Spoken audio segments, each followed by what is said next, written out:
अस्सलाम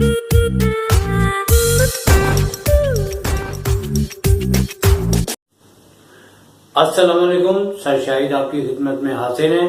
तो आज जो हमने आपके लिए क्वेश्चन सिलेक्ट किया है इसका ताल्लुक एक्सरसाइज 3.3 से है और बहुत टाइम ये क्वेश्चन आपके एग्जाम में रिपीट हुआ है और यहाँ पे हमने आपके लिए नोट करके रखा हुआ है।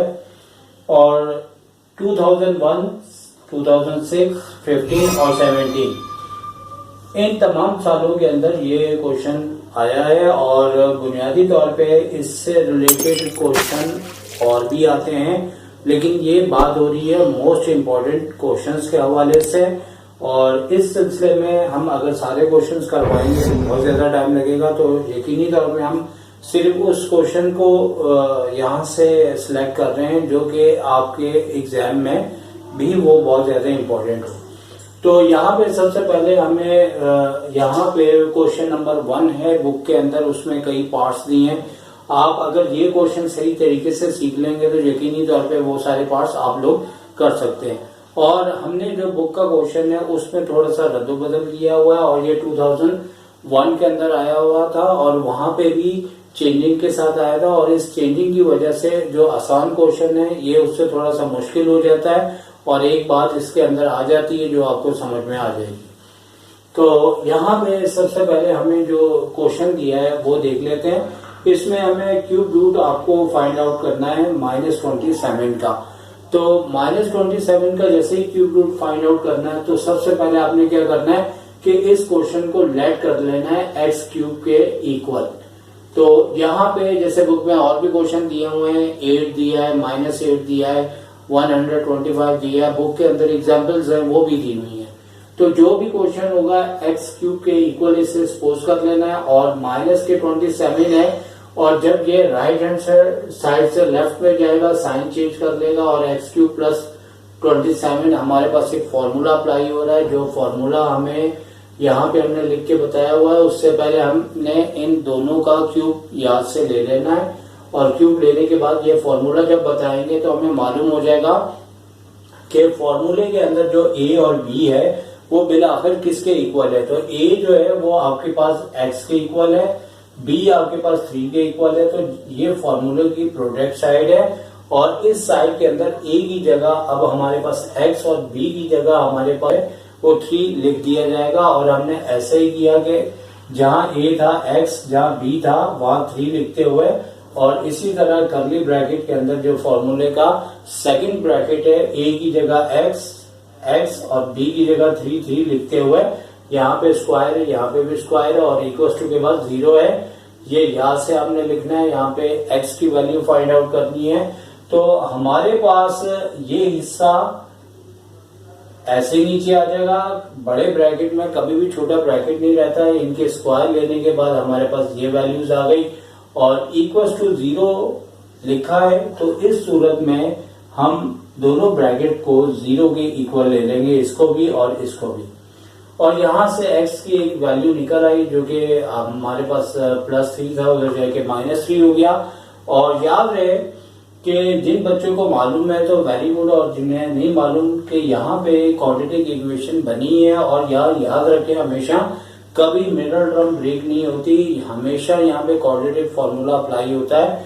और जो बच्चे इस बात को जिनको मालूम है वेरी गुड, जिनको नहीं मालूम वो मालूम कर ले, क्योंकि यही वो बातें हैं जो एग्जाम के अंदर आपको कंफ्यूज करती हैं, आपका टाइम जाया करते हैं। और यहाँ पे सवाल ही नहीं पैदा होता कि मिडिल टर्म ब्रेक हो, या हमेशा क्वाड्रेटिक फॉर्मूला अप्लाई होता है।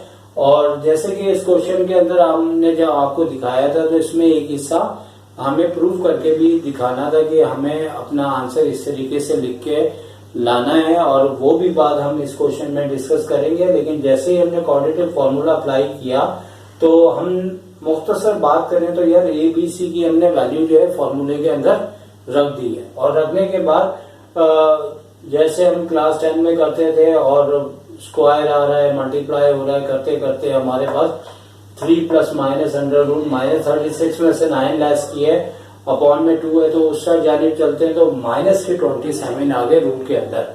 और फिर 3 तो ऐसे ही चलेगा और इसका जब हमने इस फॉर्म में इसको लिखना है और ये बात यहाँ पे आपने याद रखनी है कि हर क्वेश्चन के अंदर हमारे पास एक शक्ल आती है, उस शक्ल को ओमेगा कहते हैं। चाहे कोई भी क्वेश्चन दे, वो शक्ल आपके पास आती ही आती है, तो उसको ओमेगा कहते हैं। और उस शक्ल को लाने के लिहाज से हमारे पास लाजमी तौर पे रूट के अंदर, चूंकि ये कॉम्प्लेक्स वैल्यू होती है, ये फाइंड आउट नहीं होती, इसका आंसर नहीं आता, इसका ग्राफ के ऊपर कोई भी पॉइंट हम रिप्रेजेंट नहीं कर सकते, चूंकि ये आपके पास कॉम्प्लेक्स वैल्यू होती है, जिसकी बुनियाद पे हम इसका सिर्फ एक्स का आंसर निकाल सकते हैं। तो हमें -1 रूट के अंदर अलग से शो करना होगा, और यहाँ पे जो भी नंबर होगा उसे फौरी तौर पे अलग घर लेके देना, यानी रूट के अंदर लिख देना। और रूट के अंदर लिखने के बाद आपको पता है कि 2 नंबर का पेयर बन के हमारे पास 3 बाहर आ जाएगा, रूट के अंदर एक अदद 3 अकेला रह गया, वो पेयर नहीं बना सका। और यहाँ पे अंडर रूट में -1 है जो कि आयोटा के बराबर होता है, तो आयोटा आ गया, और ये आयोटा की वैल्यू है, और ये हमारे फर्स्ट ईयर के अंदर ये आता है। मैट्रिक में इसका कोई डिस्कस नहीं था, जिक्र नहीं था। और इसके बाद सारा फाइंड आउट करने के बाद इन दोनों में से हमारा जो है ना कुछ ना कुछ कॉमन आता ही आता है, ठीक है। अगर यहाँ पे 1 दिया होगा तो फिर कॉमन नहीं आएगा, लेकिन 1 के अलावा कोई नंबर देंगे तो इन दोनों में से एक बात है, एक टेक्निक है, एक ट्रिक है, याद रखें कि इन दोनों में से कुछ ना कुछ कॉमन आएगा ही आएगा।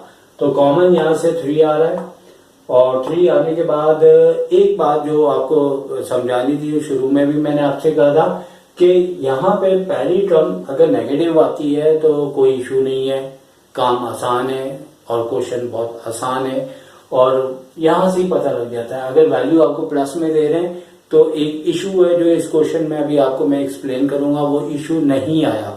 लेकिन अगर ये क्वेश्चन नेगेटिव में दिया है तो वो इशू आपके सामने लाजमी आएगा। वो इशू ये है कि देखो, अगर क्वेश्चन का हम किसी गाइड से भी आंसर देख लें तो हमें टीचर की क्या जरूरत है, आंसर तो हमें पता लग गया। तो ये बात है आपके समझने की। बुनियादी तौर पे हमारे पास एक ओमेगा होता है और एक ओमेगा स्क्वायर होता है, और ओमेगा हो या ओमेगा स्क्वायर हो, जो अभी आपको थोड़ी देर बाद पता लग जाएगा, दोनों के अंदर हमें पहली टर्म माइनस के अंदर लाजमी चाहिए होती है, और अगर नहीं है तो माइनस करके दिखानी होती है।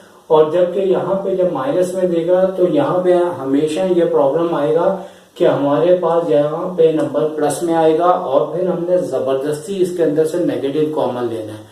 और नेगेटिव हमने देखें 3 तो कॉमन आ रहा था, लेकिन ये अगर नेगेटिव होता फिर इशू नहीं रहा। लेकिन अगर ये पॉजिटिव है तो बजाय हम +3 के, अगर प्लस ये नेगेटिव होता फिर हम +3 कॉमन लेते। लेकिन अगर यहाँ पे प्लस में 3 आ रहा है, या कोई भी नंबर आ रहा हो लेकिन प्लस में आ रहा होगा, तो हमने नेगेटिव साइन के साथ कॉमन लेना है, क्योंकि -3 हम जब कॉमन लेंगे तो अंदर की साइन चेंज हो जाएंगी और पहली टर्म हमें नेगेटिव के अंदर मिलेगी। और बुनियादी तौर पे अगर ये नहीं मिलती तो हमारे पास ना तो ओमेगा आएगा ना ओमेगा स्क्वायर आएगा, और नेगेटिव जैसे कॉमन लेंगे और लेने के बाद इसकी वो शक्ल आ जाती है कि आप 10 क्या 100 क्वेश्चन करो, ये शक्ल आपके पास लाजमी आती है। और इसी शक्ल को उन्होंने एक रिप्रेजेंट किया हुआ है, और इसके आंसर्स को लिखने का एक स्टाइल है।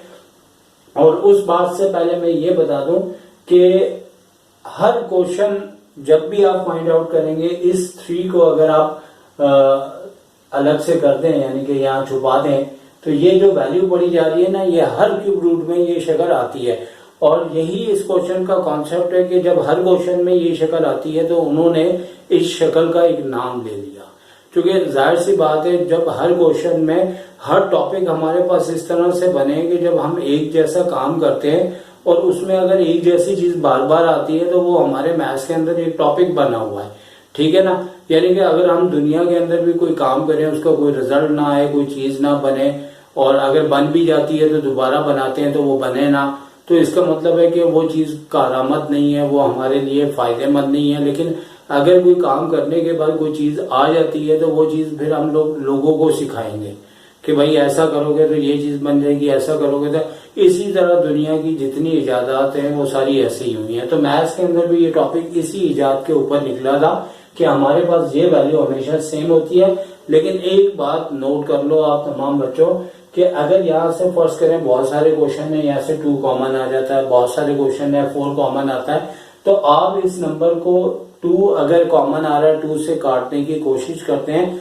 नॉर्मल मैथ्स के अंदर कट जाता है लेकिन यहाँ नहीं काटना, यानी आपने ये शक्ल दिखानी है। और बात को आगे अब बढ़ाते हैं, बड़ी तफसील हो गई कि पहला जो आंसर है -3 और -1, और जो प्लस वाला होगा यानी कि इस पूरी शक्ल के जगह, इस पूरी शक्ल की जगह यानी कि -3 हमारे पास बाहर लिखा हुआ है, ओमेगा लिख दिया जाएगा। असल में ये ओमेगा की एक परमानेंट वैल्यू है, और अगर ये माइनस हो और ये भी माइनस हो, बाकी की शक्ल सेम हो, तो ये परमानेंट जो इसकी शक्ल है ये ओमेगा स्क्वायर की है। लिहाजा -3 यहां से आया, -3 यहां से आया, ये ओमेगा हो जाएगा और ये ओमेगा स्क्वायर हो जाएगा इस तरीके से। अच्छा, एक और भी इसका इशारा है, जैसे x की वैल्यू अगर -3 आई है तो समझे डायरेक्ट अगर कोई MCQs आती है तो आप ये आंसर भी लिख सकते हैं -3, -3 ओमेगा -3 ओमेगा स्क्वायर, डायरेक्ट भी इसका आंसर आ जाएगा। लिहाजा एंड में हमें बता देना है कि इसका जो क्यूब रूट का हमारे पास आंसर आया वो इस अंदाज से लिखेंगे और ये बात प्रूफ हो जाएगी। तो उम्मीद है कि ये क्वेश्चन आपको समझ आ चुका होगा। तो सर शाहिद को इजाजत दीजिए। टेक केयर, अल्लाह हाफिज।